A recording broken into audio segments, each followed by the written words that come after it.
Thank you for being here for the first of these new Watson Research seminars. We're the Global Challenges Group, and we thought of global challenges. What the hell are central banks talking about? So hence Nicolò.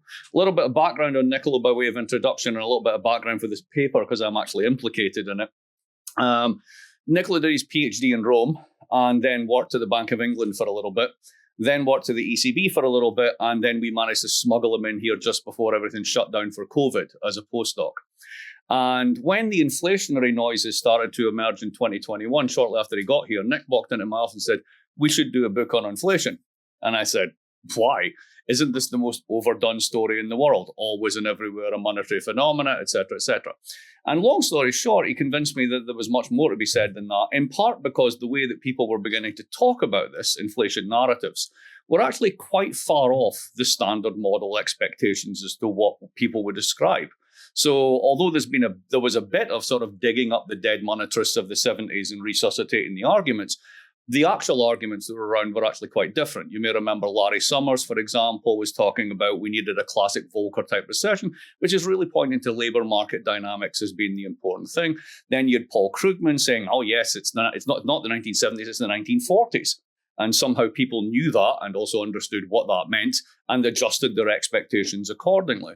Then still others came along and said, isn't it simple as greedy corporations moving on prices? And suddenly there were lots and lots of different explanations, and none of them were basically warmed over monetarism. So I thought, well, that's quite interesting.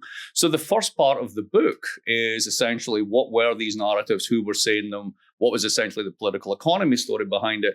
And then what the paper became was, okay, can we really do this? Let's do a little bit of scraping. Let's do a little bit of AI textual analysis and see if we can figure out if the central banks themselves listen to these external narratives or whether it was all just talk outside. And with that, I will hand it over to Nick. Thank you, Mark, for the introduction. Thank you, everyone, for the invitation here. It's great to be back here at Brown in the campus, seeing a lot of familiar faces. So, yeah, as Mark said, today I'm going to present this work that is built actually on two works that Mark and I did. So one is the book on inflation, A Guide for Users and Losers that we published this year with Mark. And then the other one is this paper that will be mostly the focus of this presentation that is together with Vince Arel-Bandok from the University of Montreal. And the topic of today's discussion will be inflation narratives, how central banks explain the rising prices. The usual disclaimers apply, so I'm affiliated to the World Bank, but everything that I say here today is not representing the World Bank opinion, the World Bank views on this. So yeah, these are the two works that this presentation will be built on. As Mark mentioned, there is a chapter in our book that looks at inflation narratives in a very qualitative manner. So we describe 4 inflation narratives that I'm going to present in a couple of slides that populated the debate around inflation here in the US, but also elsewhere in advanced economies. And then based on that, we decided to look with some text analysis into how these narratives appeared in the speeches of central banks. We look at 3 central banks, the Federal Reserve in the US, the Bank of England in the UK, and the European Central Bank in the Euro area. So regarding the motivation of this work, I think it's clear to everyone that read the news today. So we experienced a very rapid surge of inflation that we haven't seen since the 80s, both in the UK, the Euro area, the US, and more or less around the world, not in every country, but more or less around everywhere globally. And the thing is, despite the fact that inflation appeared with different timings and different intensities and also somehow in different forms, it kind of appeared very similar, as you can see from this chart, in all the 3 jurisdictions that we are analyzing. There was a rapid surge. It spurred a debate that we were really interested in exploring in this work. So to give you a bit of introduction, as Mark said, initially the debate saw different camps that were looking at different sources of inflation. So what were the drivers of this inflation?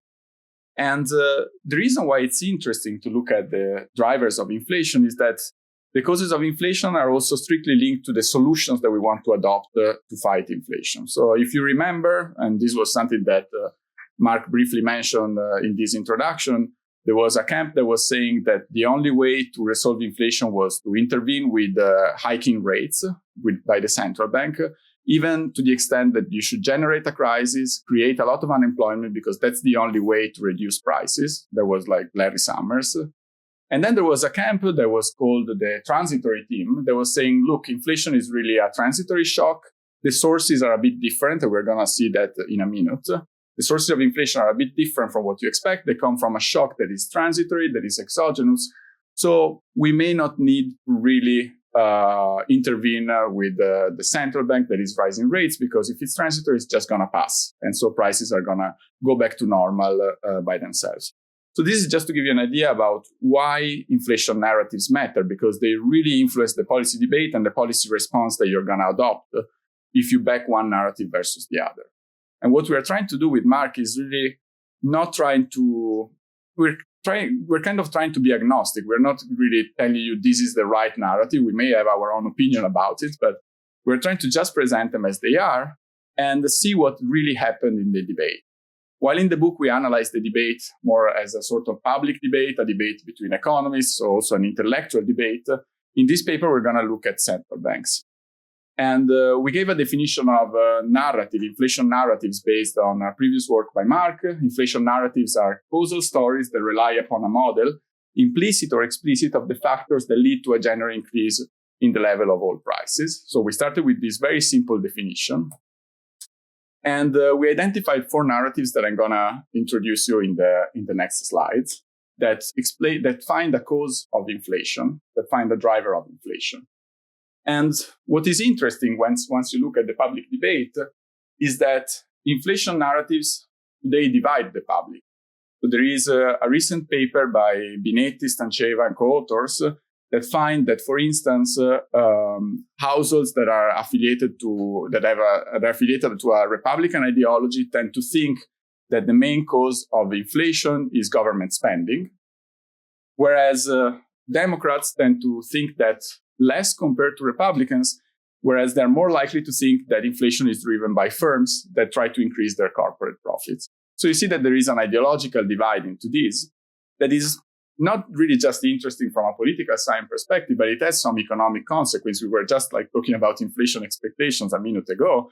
And when you look at how inflation expectations really from a statistical point, from a descriptive point of view, changed in recent years, you can see that this is really just a chart from the Financial Times that is plotting the University of Michigan inflation expectation survey.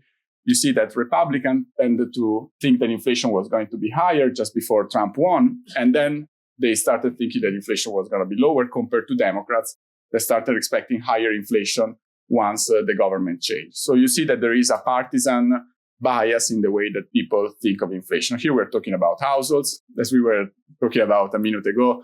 When you look at financial market expectation, the situation is, of course, different. There is different degree of expertise.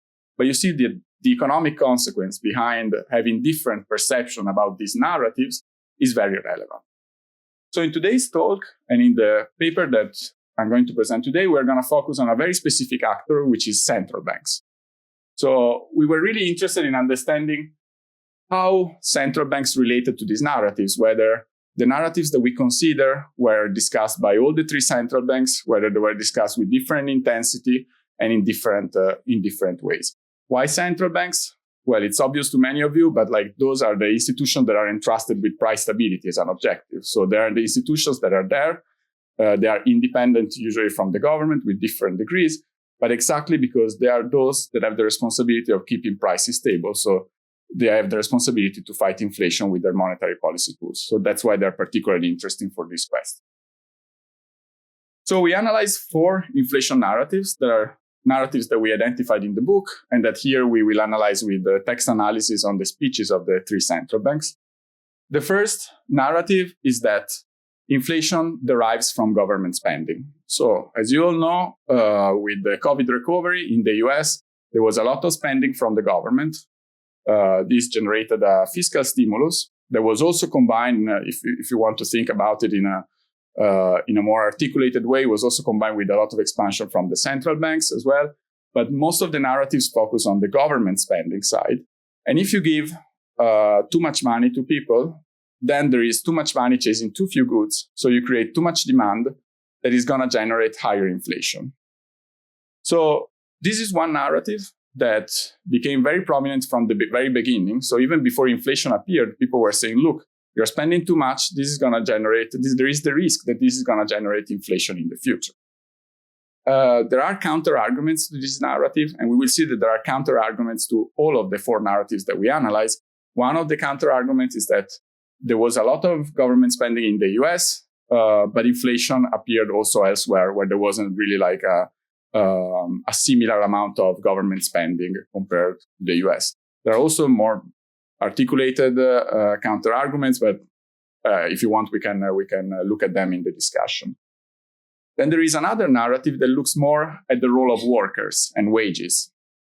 So you may have noticed that a lot of economists and the central banks focus on variables related to the labor market when discussing inflation, the rate of unemployment, the number of vacancies over unemployment, because there is this idea that when prices are going up, workers face a lower purchasing power because, of course, the stuff that you were buying the year before is actually getting more costly.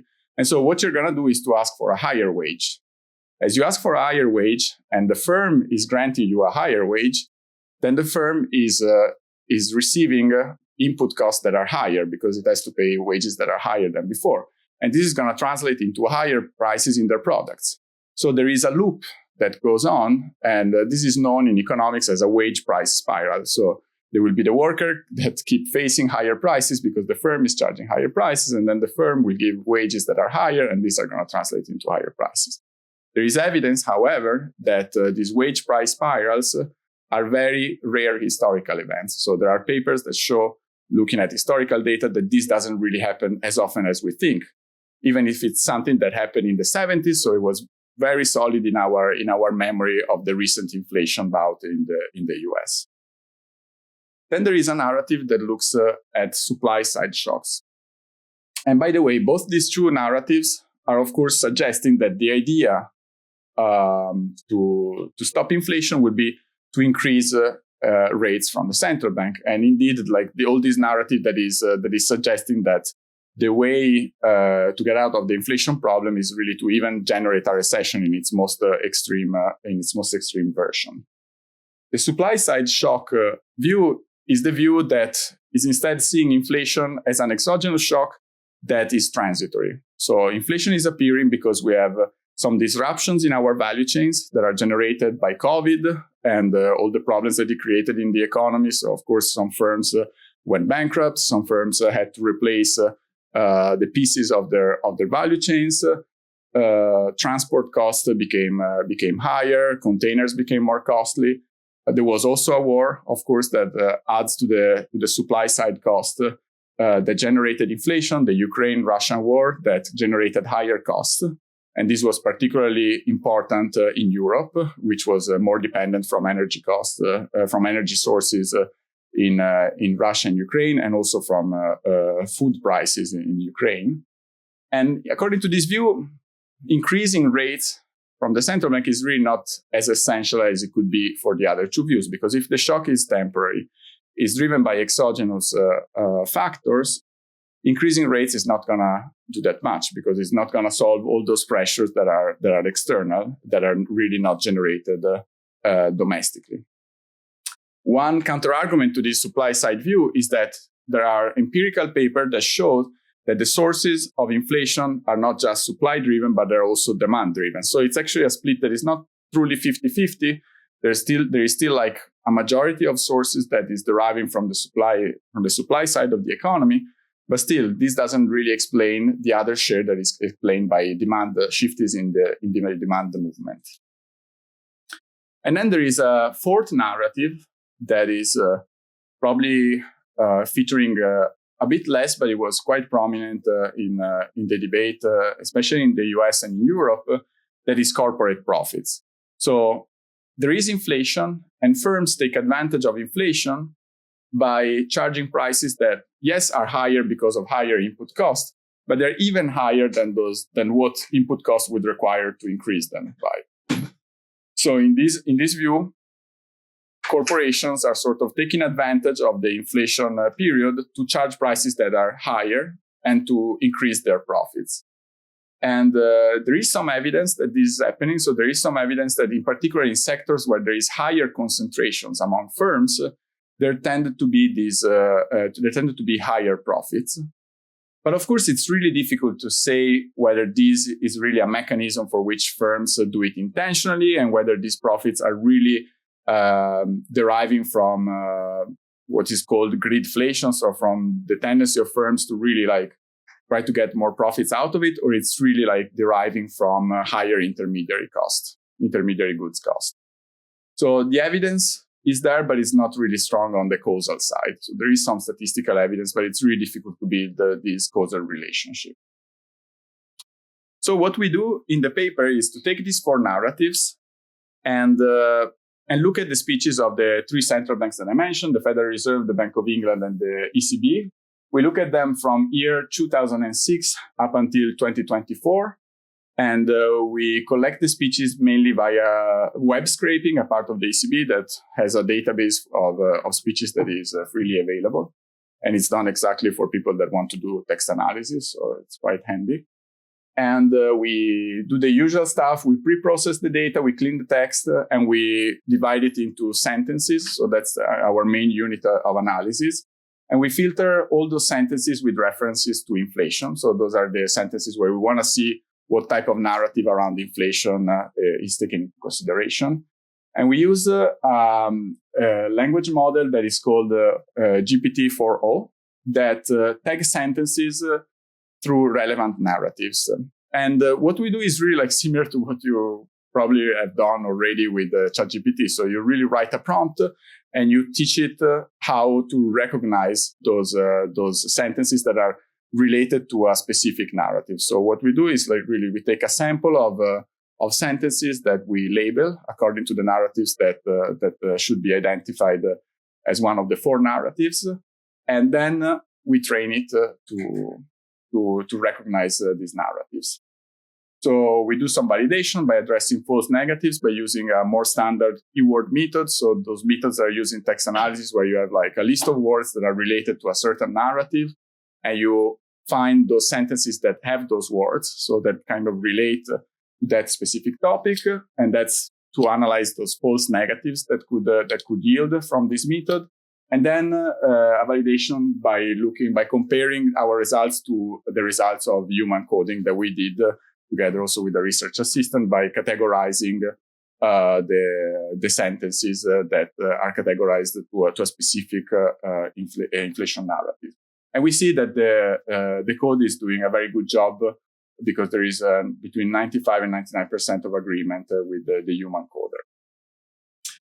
A caveat that is important in the results, there will be mainly descriptive results. So we show how these narratives, the frequency of these narratives was varying over time, is that we are capturing what central banks are discussing in their speeches, but not necessarily the narratives that they are endorsing. So seeing that there is a narrative that is more discussed doesn't necessarily mean that that specific central bank is endorsing that narrative. It could be that it's simply discussing that narrative, but even to, for instance, debunk it or to disagree with that, or simply just to mention it. So these are the prompts that we used, but they are available in the annex to the paper, but we can also discuss them more in detail if you'd like. I'm going to skip that part for the moment. So, and these are some examples of sentence tagging for each of the narratives. So, for instance, for the fiscal stimulus narrative, you see that there is this sentence from Chris Waller of the Federal Reserve that says that as the economy recovers, with all the monetary and fiscal stimulus in place, the stimulus may lead to undesirable inflation pressures. So you see, it's really the idea that the stimulus may lead to more inflation pressure. And then there is an example from the governor of the Bank of England on the labor case. On the supply side, we have Christine Lagarde, for instance, that say that once inflation peaked in October 2022, inflation has since declined significantly thanks to the unwinding of energy shock and various supply side disruptions. So you see that there is the supply side element that I mentioned before. And once this pandemic-driven effect passes, we expect inflation to decline. And then there is the corporate profits narrative, where we also have an example of Christine Lagarde, the president of the ECB, that says that certain sectors of the economy in particular have taken advantage of the mismatch between supply constrained by bottlenecks and demand enhanced by recovery. So as you can see here, there is also a combination of different narratives. So it's not always as clean as having one sentence to speak about a different narrative. But of course, here the prominent one is the corporate profits one. And it says that those sectors have taken advantage to push costs through entirely without squeezing on margins, and for some of them to push prices higher than just the cost push. So it's clearly the corporate profits narrative. And here I put another example, also on the corporate profit ones, but just to clarify the idea that this tagging is not necessarily an endorsement. So here we have the governor of the Bank of England, Bailey, that says that many people thought businesses were taking advantage of the inflationary environment to increase profits, but people should not have to worry about inflation in this way. I'm afraid that monetary policy cannot make the shock to our national real income go away. But what monetary policy can and must do is to make sure that the inflation that has come to us from abroad does not become lasting inflation generated at home. So you see he's kind of dismissing the idea that the inflation is driven by corporate profits and is more like of an imported type of inflation. So these are the results that we are going to present on the fiscal stimulus, labor market, supply-side corporate profits narrative for all the three central banks. You will have in yellow the Bank of England, in blue the ECB, and in green the Fed. Don't worry if you can't see it, because I'm going to present each narrative separately. So we start with the fiscal stimulus narrative. And here, both in the article and in the analysis that I'm going to do here in this presentation, we're going to focus more on the end side of the chart, so more on the recent inflation debate. And so starting from 2020, more or less.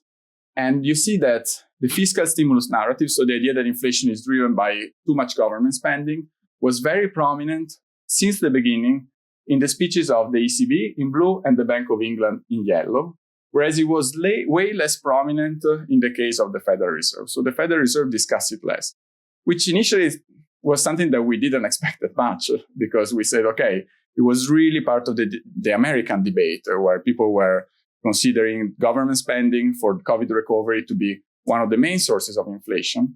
And one of the reasons could be indeed like a political economy reason. So if you are the central bank and you're a foreign central bank like the ECB or the Bank of England, and you want to discuss this type of source of inflation, you may be more keen to do it since you're talking about another country. So you're not really talking about your own government, with which you have a very sensitive relationship, because of course, like, you are independent from the government as a central bank. So it was easier for the ECB and the Bank of England to discuss this topic compared to the Federal Reserve.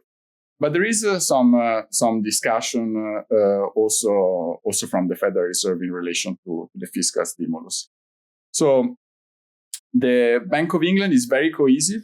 We found in the speeches in discussing the fiscal angle of inflation, and it's mostly discussing the US case. So how inflation is deriving from the US is coming from fiscal stimulus. The ECB is also doing it, but it's also discussing how actually governments should intervene to use fiscal policy. So it's quite of the opposite of this narrative, to use fiscal policy to actually prevent the cost of inflation that are surging for lower income individuals. And in the US, the Federal Reserve agreed that fiscal expansion can be inflationary. So there are some voices that go in that direction, whereas others say that that could be a possibility, but it could also be a transitory shock, which kind of reflect also the Federal Reserve position at the very beginning of the inflation shock. On the labor market narrative, we see that the Federal Reserve is the one that discusses it the most. And this is not really surprising, because the Federal Reserve among those three central banks is the one that has full employment as one of its objectives, differently from the ECB and the Bank of England, for which it's not like a parallel objective with price stability. Price stability is their main objective. And we see that while that the labor market narrative was very prominent from the very beginning. And if you remember, during this debate, actually central banks were discussing it a lot in terms of clarifying that they're monitoring what's happening. So it's really like we're expecting the labor market to really react, to really play an important role in inflation. We're not seeing it happening right now, but we're still keeping an eye on unemployment, on vacancy rates, and so on, because we expect it to play a role in rising inflation. So that's more or less the stance in all three central banks, and we see that the Bank of England increasingly focus more and more on these aspects, on this type of narrative. When you look at the supply side, there is a very similar pattern among the three central banks. So they all discuss it from the very beginning, and they pay increasingly more attention to it, especially around 2022, which is the peak of inflation in all three cases. And we see also something that we may expect, that the ECB is focusing more on the supply side shock, because, as I mentioned at the beginning, like the Ukraine war and the energy shock that was consequential to it, as well as the food prices shock that was consequential to it, had a stronger impact on the euro area because of the higher dependence of their market from these energy sources. So the ECB in particular was more skeptical on the effectiveness of monetary policy to tame inflation if the source was stemming from the supply side, but also the other two central banks were quite open to the possibility that the shock was transitory and deriving from a supply side shock. And this is the result for the corporate profits narrative. So what we notice here is that, of course, this is way less frequent compared to the other narratives. So central banks discuss it way less, but they're still discussing it, which I think is already an interesting finding per se, because we saw it being discussed in the economics debate, but not necessarily that much compared to the other narratives. And we see that central banks are considering it. We don't have many observations in the case of the Federal Reserve, where we have very few instances where this is taken into account, where this corporate profits narrative is mentioned. In the Bank of England, it's discussed a bit more, but there is more disagreement. And one of the sentences that I presented before is an example of that. So there are some views that are debunking it. So they are saying this is a narrative that exists, but we disagree with that. There are some that are hinting that corporate profits could have played a role, but only together with labor market pressures. So there is always a combination of the two narratives. Whereas for the ECB, you see that there is more prominence of this narrative in their speeches. And this is also reflecting the fact that there was some research from the ECB itself that was presenting some evidence in favor of this narrative. That was saying, look, profits in Europe were increasing and they are pushing prices up. So the view here in the ECB is a bit more, there is more agreement there on this narrative compared, for instance, to the Bank of England, where there is a discussion, but mostly on the disagreement side. So to conclude, we see that central bank speeches did not really adhere to a unitary narrative. There wasn't really one narrative dominating over another. All narratives were present among the speeches of all the three central banks. They presented some similar patterns, but we also saw that there were some substantial differences. So we saw, for instance, that the Federal Reserve was not discussing that much the fiscal stimulus narrative or the corporate profits narratives. And whereas in some cases, like the Bank of England and the ECB were having similar patterns, but at the same time, once you look into the granular data, you see that there is some divergence in the type of debate that they present. And of course, this part of the analysis, the granular one, is something that we do more at qualitative level. It would be interesting to do it more at quantitative level using these tools and the new tools that are coming up in the text analysis research. And we present also some hypotheses in the paper. So some of these differences can be explained by the different political economy contexts in which the central banks operate. It can be also driven by the fact that the inflation shock is different in the three jurisdictions. So as I said, there is more prominence of the energy shock in the European case. And one important thing to consider when looking at these results is that we're not really capturing what central bankers really think, but just what they say, in the sense that we're not really saying that discussing one narrative because they're being strategic on it or because they really believe in it. So this is something that the paper is open about, and that is something that is very difficult to explore with text analysis, but it's something that is also important to mention. In terms of the future research that can be done, this is really a starting point, I think, because there is new narratives that are emerging right now. So, of course, now with tariffs and their potential inflationary effect, this is a new narrative that is emerging today. It could be inserted in one of the four narratives that we presented, but it could be also like a completely new narrative that is to be taken into consideration. And then one thing that we didn't really analyze is indeed the way that these narratives are presented. As I mentioned, we are just looking at how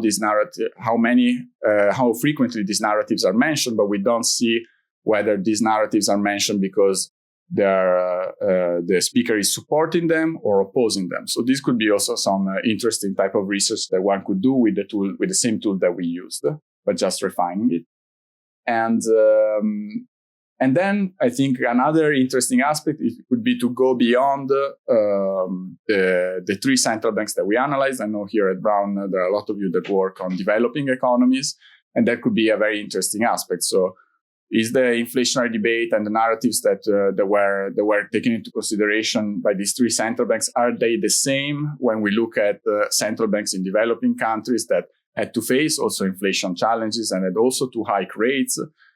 So are they really the same type of narrative? And one final question is whether these narratives really played a role in the timing and in the magnitude of the central bank's reactions when they saw inflation, because they all hiked rates, but they hiked rates with different intensity and with different timing. So that could be also a very interesting topic to explore with this tool and with this text analysis data. And with this, I conclude. Thank you.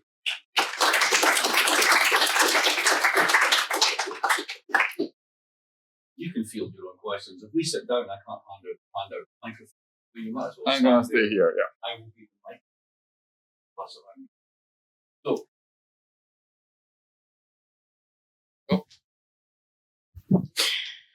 Okay, so this is great. Very, very interesting. So I worked a lot on this. So we did 4 papers on inflation.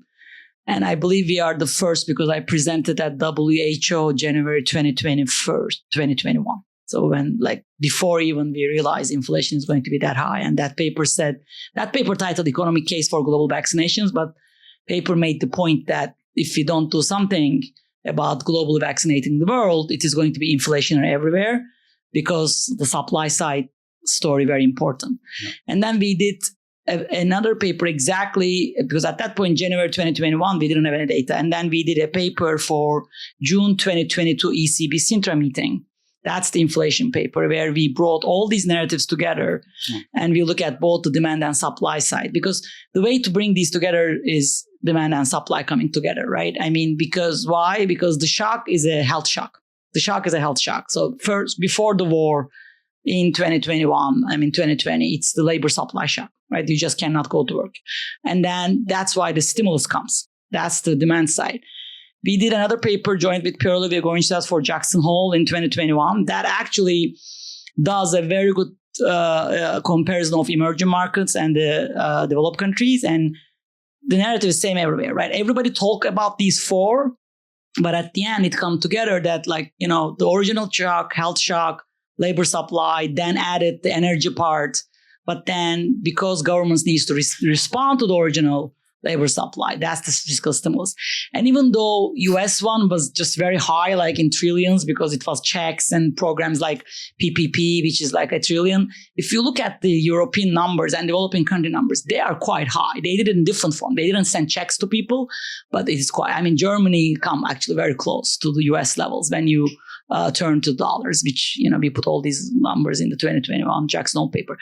And at the end, I think why the transitory team won, and Fed always said that, because the point we made, and in the 2022 Sintra paper, I was presenting in front of Jay Powell, Lagarde, Bailey, and all of them. And then they all agreed, because the conclusion of my presentation is this type of fiscal stimulus, positive demand, no matter what you want to call it, because countries did it differently, is inflationary and supply constraint world. It is inflation and supply constraint world. So when you think about a world when there is no supply shock, the original Summers-Krugman debate is about this much money is going to be inflationary, right? I fully agree with you, the political side, lines and all that, but it's really this much money is going to be inflationary. That was the original debate. So we kind of turned that debate around and said, like, look, this is not about that. Compare two worlds. One world, you have the same money, and you keep debating it is inflation or not. The other world, you throw the same money to people in different forms. In Europe, it was the employment benefit and all that. But then in the second world, there's a supply shock, right? So it's a supply constrained world. The second world is for sure inflationary. The first world, you just keep debating because it's going to come who saves, who spends, what happens to the money, all those details, right? And in fact, at the end of the day, the report of the president, the Biden report, so I believe only our paper and Bernanke-Blanchard paper cited on this, and Bernanke-Blanchard came after us because we originally did it in 2021.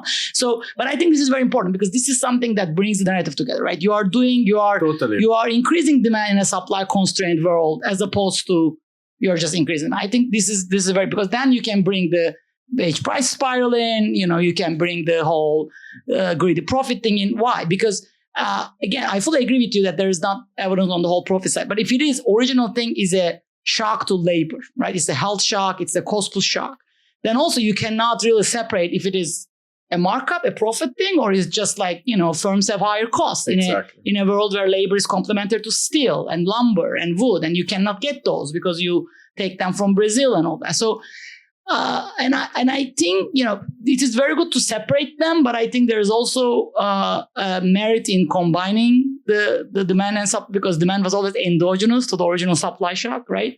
So I totally agree. And there is an image that we have in the book that is kind of, and you will tell me if I'm wrong, but summarizing what you're saying. Like, these are all pieces of the same debate that should be analyzed together. And we compare it to the proverbial elephant that is touched by blinded people, no? So one touches it and think it's a tree because it's touching the leg. One touches it. So, and the thing is, it's exactly that. So people are considering like different aspects of the debate and focusing on one source because it's helping them to tell their linear story about what could be the solution. Whereas in the end, inflation was a very complex phenomenon. And people were asking us, like, also while writing the book or like after the book was published, like, oh, but you have to take a stance, like it needs to be supply or demand, it needs to be fiscal stimulus, but it's not. I agree with you. Like, it's a more complicated phenomenon. And I think central banks were really good also in combining this. So we see here the narrative is separated because we're interested in seeing whether they all were covered by the central banks and with which timing, with which intensity. But as you could see from some of the sentences that I mentioned, they were trying to combine it. They were trying to say that reality is not that simple. And that they were trying also to say, I think, that they were also trying to figure it out, because it's too easy to say that this inflation was exactly the same of the 70s and the 80s because, oh yeah, we have an energy shock and we have some fiscal stimulus going on. So same story, same solution. But it's not. It was more complicated than that. It was a combination of different elements, a lot of things that were new. We didn't have a pandemic in the 70s and 80s. And I think they did pretty well also in being cautious about running into one narrative or one solution compared to the others. They were focusing a lot on expectations, which is not really a narrative per se. It's more of a tool to, I think, analyze the problem. But I think they did a good job in sort of reflecting exactly your point of view, which is like this is a combination of different factors. And I want to go back to your just one more question. The endorse, and you say caveat. It's not a caveat, right? It's a strength of your work. So when you say you cannot separate the endorsed ones from the discussions, I think it could be done. That changed over time, right? Because exactly what you said, because they weren't sure, but over time it was discussion. But over time, Powell's like 2022 and 2023 speech is all about demand-supply imbalance, data-driven policy, he cited our work in several speeches, and he kept saying there's an imbalance between demand and supply. Monetary policy can only work on the demand side. They will wait for the data for it. So they kept pushing that imbalance view because that explains transitory thing being just a little bit longer than original talk. But of course, it also explains the soft landing because I think that it would be very interesting to see that aspect, how it changes, and also how this is reflected in the different type of speakers. Because what we noticed is that some speakers were more outspoken about one narrative compared to the others. So I think that would be very interesting to explore. Thank you. So that's actually my question, or anticipates my question, in that you have, I think publicly, they released the votes of the different governors, different... Not the ECB. Okay, but at the Fed? But the Fed, yeah. The and so I just wondered whether you'd explored how narrative variation correlates with vote variation.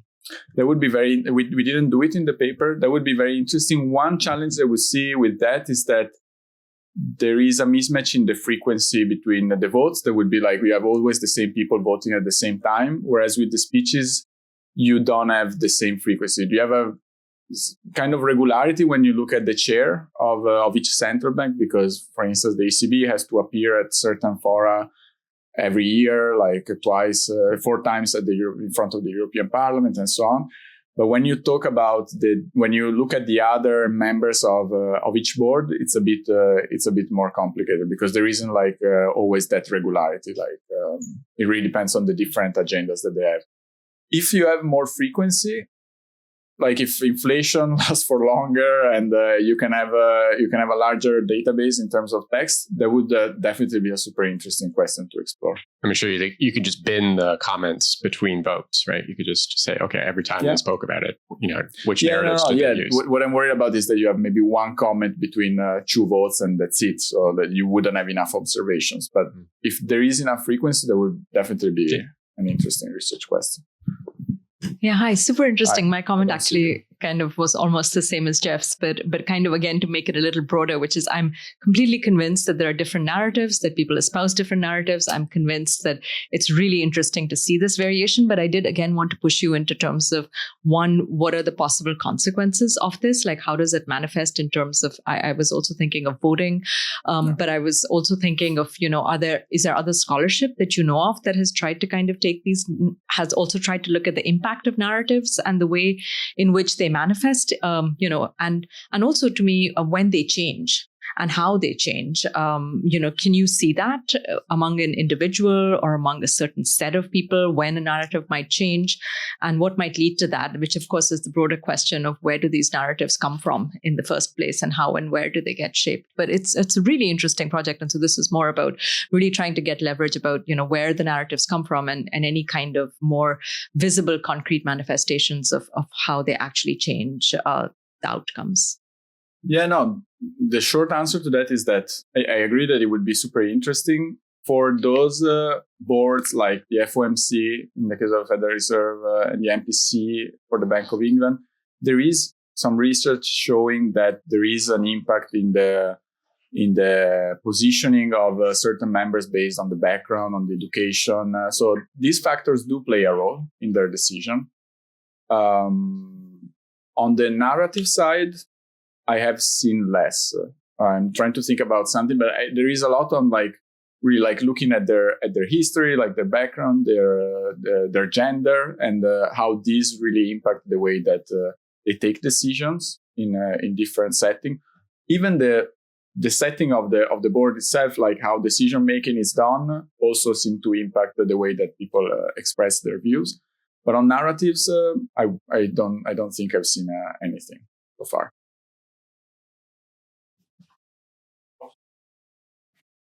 I don't know how useful these questions are. Both my questions were just asked, but I guess it bears repeating so that you perhaps in your future research. I was going to suggest that you disaggregate central bankers, maybe by characteristics of the bankers, like educational background. I don't do inflation, or the development. I do security, so take it for what it is.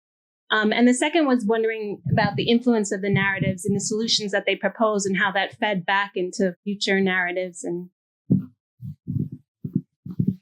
Thank you. I can. Hi, very interesting presentation. One question that I had, I think you hinted at it in the presentation about the differences in mandates across the central banks. Is that something that can you talk a little bit more about how you think that's affecting different central banks' leanings towards the narratives. So thinking if one central bank's more concerned about labor markets because it's part of their mandate, does that naturally beget them to focus on certain narratives? And what does your analysis say about that? So I think that's something that we didn't really thought that much about. Like we started from the consideration that price stability is the objective of all the three central banks. So it's a primary objective in the case of the BOE and the ECB, and a primary objective for the Fed, together with the full employment mandate.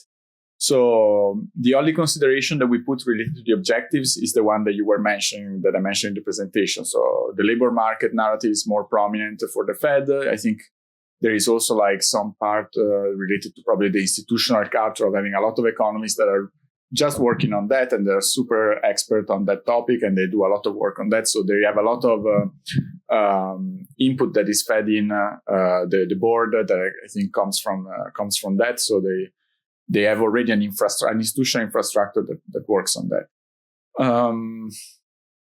I think like in terms of, you have the price stability objective that definitely plays a role like in making sure that all three central banks are discussing it and are focusing on the topic.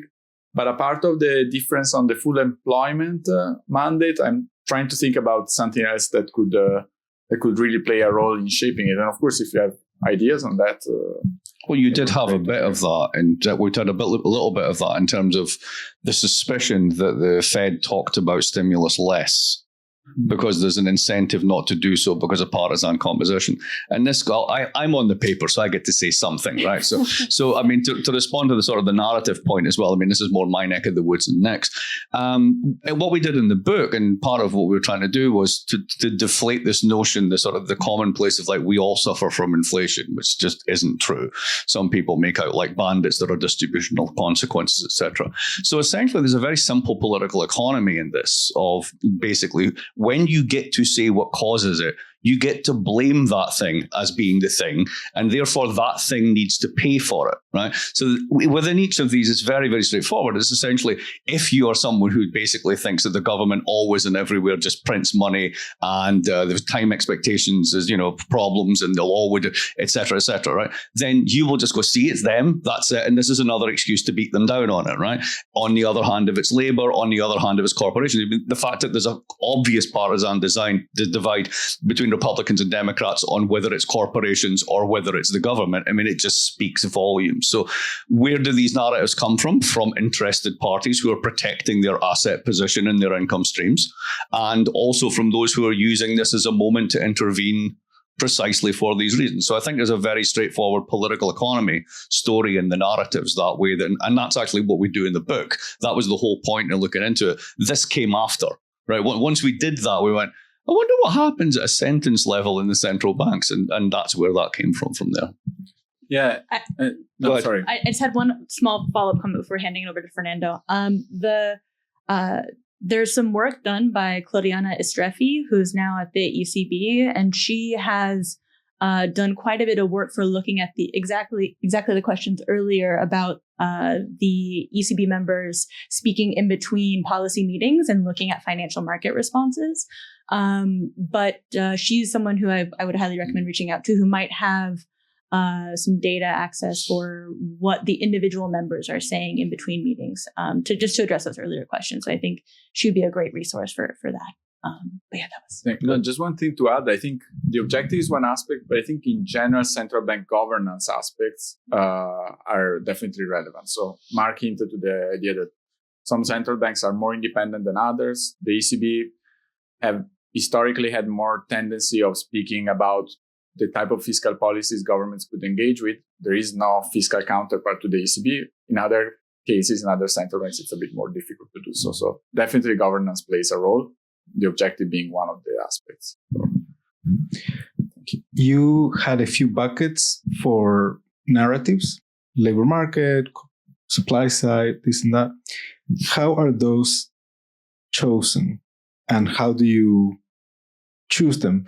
When you read the quote of the Bank of England, for example, I thought the narrative was blame the US. it wasn't cost push shock or whatever. And, then they change. But, what's a tool? What's a narrative? How do you split narratives into categories? And does that matter? No, that's definitely one of the methodological challenges of this, because initially we even thought about many other narratives. I think we started with more than those 4. Then we decided to focus on those because we saw them as being the most prominent one, while acknowledging that, as you say, like it's a simplification. So each narrative can have different angles, can have different facets. Is there a definition of a narrative or a set of guidelines or goalposts of how to do this? If I were to do it for other periods or other countries that can match it, is there like a way to grab that concept of narrative, or is it just people who write the paper sit down and decide? No, I think there is a definition of narrative, which is the one that I presented at the beginning, and the components of the narrative needs to be the identification of a specific factor as the source of it, and then this leading to a certain policy solution. Could there be more than those 4 narratives? Yes, I agree. But in this case, we decided to focus on these 4 because we thought this could be the most relevant. Of course, when you do topic analysis on central bank speeches, and you can do it, and I did it in other papers, like hands off, completely like following an algorithm that extracts the latent variables that are based on the topics that it extracts. And then what you have to do is to look at those this combination of words and decide that latent group of words is a certain dimension that is associated to fiscal stimulus or fiscal policy more generally. So you can call it in different ways for sure. I think there is always, in these cases, some sort of degree of subjectivity. So there is some work that indeed this topic analysis using latent models, and they have like similar topics that come up. They're not like focusing on inflation narratives. So if someone were to do something that is more on that side of the methodology, you could do it. Still, you would have to label that narrative in a certain way based on the type of combination of words that you receive. So, of course, there can be different narratives. You can define it in certain ways. One aspect that we could have done was also to combine the fiscal stimulus with the labor market and call it just a demand narrative. So it could be either like going more granularly or like combining them in macro narratives. So it's something where it's difficult to really have an objective way to define a narrative. Just parenthetically on that, one of the narratives that we looked at and got a lot of attention early on was Charles Goodhart, who just produced the work on demography and basically technological change and labor supply, etc. So very global macro perspective. And everyone said, he got it right. He saw the inflation. Well, if you actually read what he said, this was meant to come over the next 15 years. It wasn't actually meant to come in 2021. So to say that would be a plausible narrative for this point would actually be to misread the argument itself. Like the argument has to, in a sense, fit the moment, which speaks against, could I do this in different periods? Because it's not transhistorical. It really has to be situated in the moment. And that sort of domain specificity actually really matters, I think, in doing this, which limits its generality. Yeah. So thank you so much for this. I guess kind of already talked about like what I was gonna ask about. I was like, you have all this rich text data. I was wondering like why didn't you just do like a structural topic model, see like it generally maps onto these different things. I think it'd be really interesting. Like I think like for most part, like it's supposed to be like subjective, right? Like a lot of like the best practice for that is like as like so expert, you can choose the number of topics for it to like define, right? And like you kind of cool to see like if you choose like 4 or 5, 6, like kind of what happens afterwards, and like at what point like does it kind of diminish in some sense. The other thing, and I guess it's more like a clarification question. And so you were only analyzing the sentences that mention inflation, right? Or were you just using that to like identify paragraphs, or so was it only the sentences? Yeah, the sentences. Yeah. Yeah. I think like for just like future work, it'd be really cool to kind of like try to take that like within the paragraph context. Like, right, what if they like mention inflation, then the next sentence they're talking about something, but that's not mentioned, right? Like, I'm wondering if you're losing some data in that sense. And I'm wondering if that kind of just changes the way that some of your findings. But overall, I think it's really cool. I always love Texas data work. So thank you for sharing. Thank you. Really interesting use of scraping. Question for you: within the central banks, did you analyze whether or not over time there had been convergence or divergence with respect to narratives, particularly in a time when we're talking about concerns around groupthink? And the most recent FOMC meeting, there's one dot that doesn't look like the others on the dot plot, and just so curious whether or not that could be an interesting area to see trends. No, definitely, and I think it speaks a bit to the previous comment about the voting, and we didn't do it. Also, there in that case, I think one could see at the general picture, like not at the single individual, because I think the sample would be a bit too small.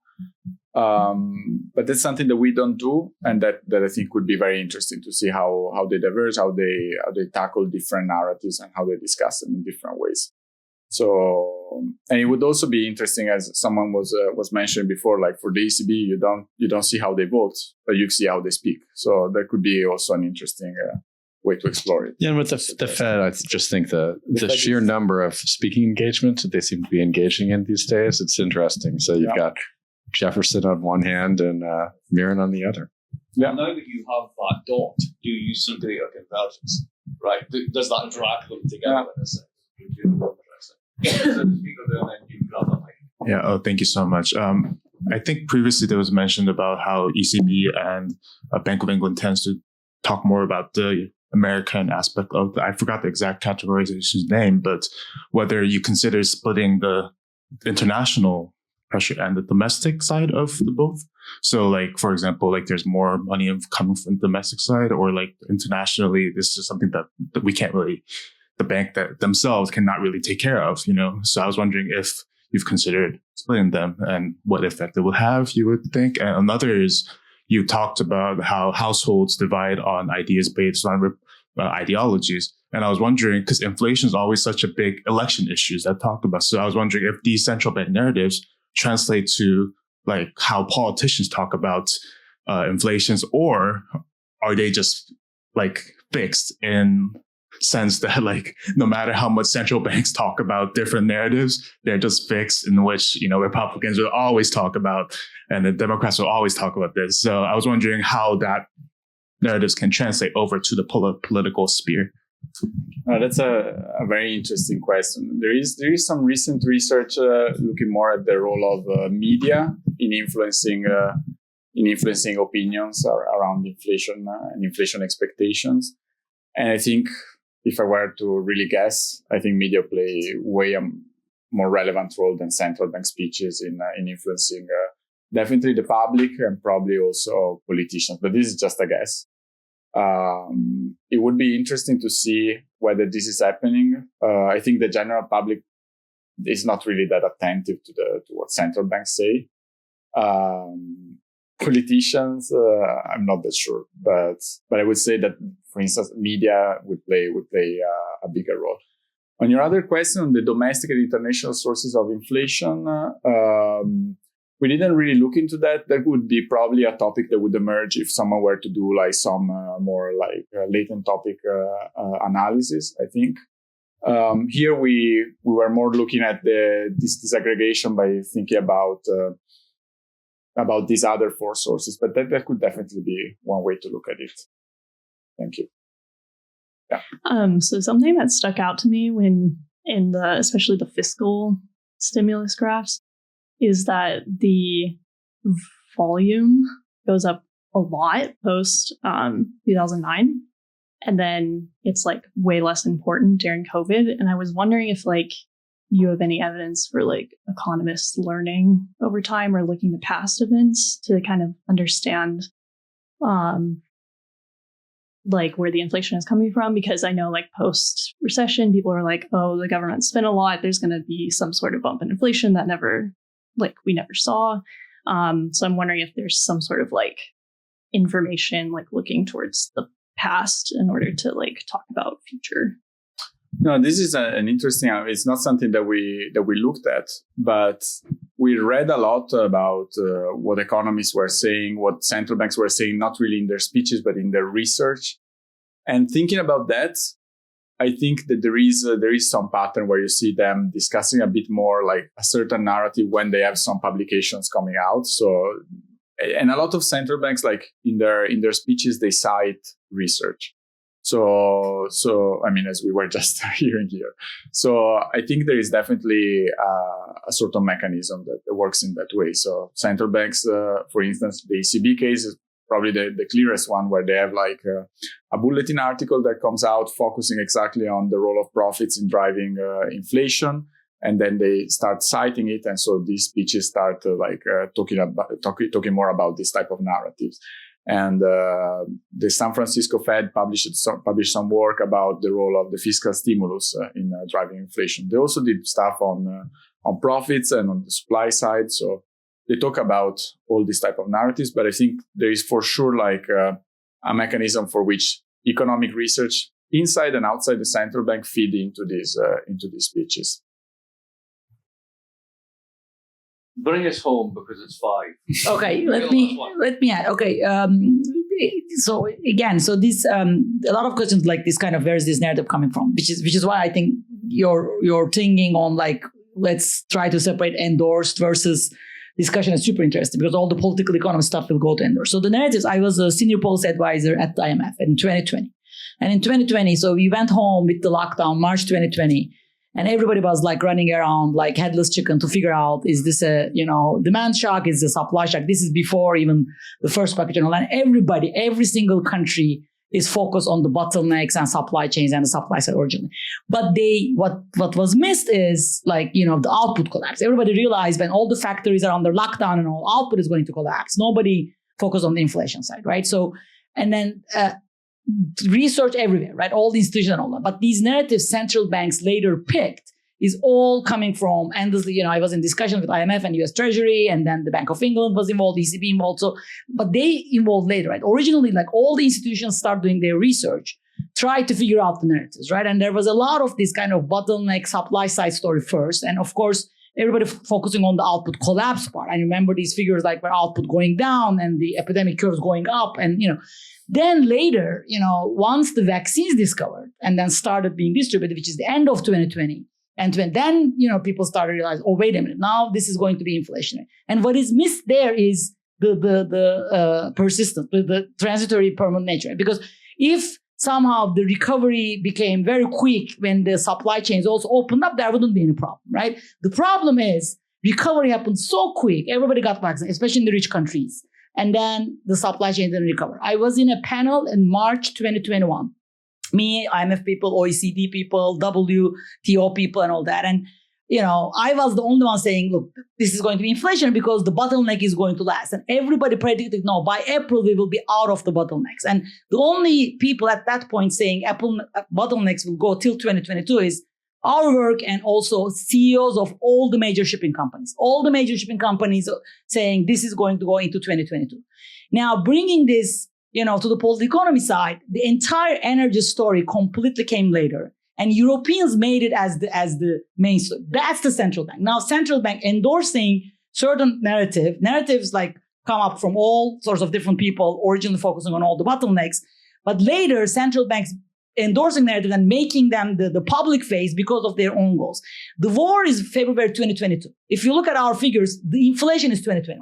By the time Russia invaded Ukraine, we had the inflation at 9% in US and 8% in Europe and England, like also. I mean, the inflation already happened. So, but then they kept pushing forward. The energy story, which Europe definitely affected because they didn't want to raise the rates because of the Italian spreads. That was a completely political economy thing that ECB didn't want to raise rate, and they kept blaming the supply and energy and all that. Because they've just done a decade of austerity policies, and if they produced a Volcker, they would be inflamed. Exactly. So they completely, like, it had nothing to do with the energy and the Russia thing. I mean, it was a second shock, which made things, of course, very difficult. That's for sure. But the inflation was already up by, January 2022. And going back to international and domestic, we did separate those. And in fact, if you look at England, Europe, emerging markets, half comes from the supply side, the other half or 1/3 from demand. And that supply side is totally international. Why? Because these countries are all open economy, super integrated in the supply chains. When we do the same decomposition in US, it is the other way around.